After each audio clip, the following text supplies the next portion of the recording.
Hello and welcome to this segment of the topical discussion. My name is Simon Kagwanjala. There is already a debate raging.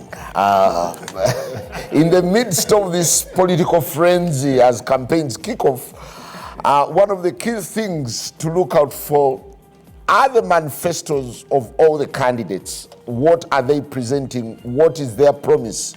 And is it trackable? How smart are the manifestos? This morning we'll be throwing a spotlight on the NRM manifesto versus manifestos of several other political parties, and actually looking into the significance of these manifestos under the current political arrangement. Joining me is Mr. James Tweheyo, formerly teacher, an outspoken activist, an outspoken activist for teachers, currently working with the NRM Secretariat, which department by the way? Electoral Commission. Electoral Commission, yes. Together with Godba Tumushabe, a policy and political analyst.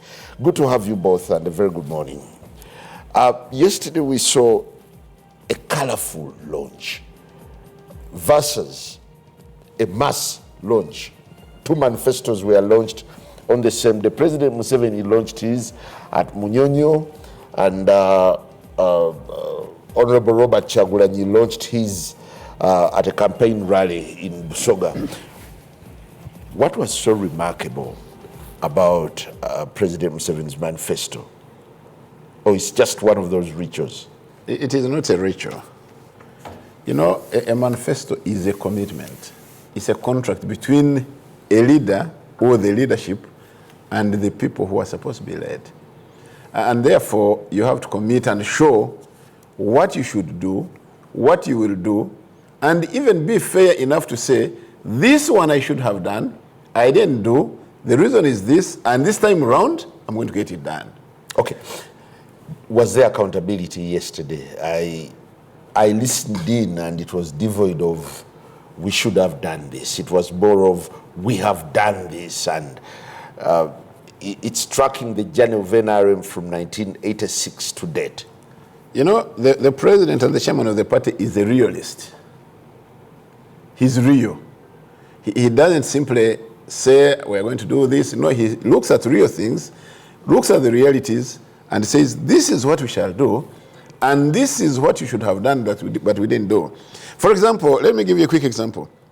One of the areas we have been putting attention to is security. Mm-hmm. Yes, it is true, the country is secure. With borders secure, with the army available, with police available. But it's also true that internally, some people are insecure. It is also true. And that's the reality he put to the table. He says, yes, we still have theft. We still have some few thuggeries. And these ones, the internal fears, internal worries, should be dealt with. If you have your goat and it's stolen, if you have you leave your saucepan outside the house and it's stolen, and we talk of security, I think you will not feel that security. If you have your banana, it is stolen, and we talk of security, you will not feel it. And remember, in this country, we are talking to the citizens. We are not only talking the country as a country, we are talking the citizens. So how can every citizen in this country be secure and feel secure? That's one of the realities we talked about. And he made it very clear. He said, yes, we shall deal with it. The other, you see, as we talk of progressive elements, we have been talking of these programs, PDM, Myoga, and all of that. But how does it feed into this new manifesto? Very interesting. I'll hold you there. The president was quite detailed. And I've looked at the manifesto. It's also some strong document, strongly worded document. What strikes you in the NRM manifesto, for starters? Well, I guess for me, if I had the time, I could have written this NRM manifesto. I could have written it in advance, because I would know that it is talking about the same things from 1986. And increasing, you know, that the president now extends it to 1960 because he says NRM started in 1960, so in 1960, they were trying to fight this and that, and then it comes to 1986. So for him, first of all, this is his manifesto, which is okay, but you are talking about a manifesto that talks exactly about the same things over and over again. Is it a recycle? So James talks about security. Sometimes I'm disturbed by these elites like ourselves. I'm surprised that this country has failed to distinguish between national security and law and order. So the things of your chicken or your goat being stolen, James, this is a law and order issue. Yes, it is It's true. it's a police matter. But does it make you When we comfortable? talk about national security, we are talking about the security internally, the security of our borders.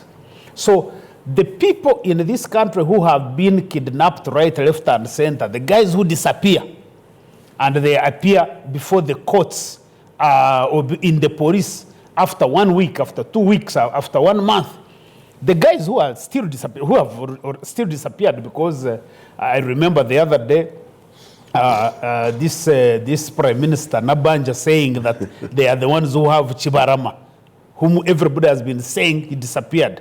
And then Felix Kuraija comes and says, no, Chibarama is abroad. So that is the insecurity now, if you're talking about security. And it is very important to distinguish between what national security means as opposed to law and order. So what we are experiencing now is that everything has now been defined as security. So that's why you see the army almost working like a police force. That's otherwise, if it was not for the fact that the conceptually or for political reasons, these NRM people have decided to frame everything as security. That if there is theft of coffee, by the way, you deploy the army because that's what. Then they say there is insecurity. Then that's where you have a problem. Maybe for starters, do you want to look at these manifestos as the premise upon which candidates tell the country where they stand, or it's just some ritualistic document? Yeah, so these are ritualistic documents because you see, for you to have a manifesto that is meaningful, there are certain foundations that you are dealing with. So you have to start with the foundations. I would expect manifestos in our circumstances to deal with 3 things right now. One, the rebuilding of state institutions. How do you build credible, accountable state institutions that serve the citizens, not the regime in power? Whether that regime was NRM, whether it was NUP, whether it was ANT, the institutions of state are supposed to serve citizens. Our current institutions, whether it is State House, whether it is Parliament, whether it is judiciary, whether it is the military, they either serve themselves or serve the incumbent regime. So you would have to start from there.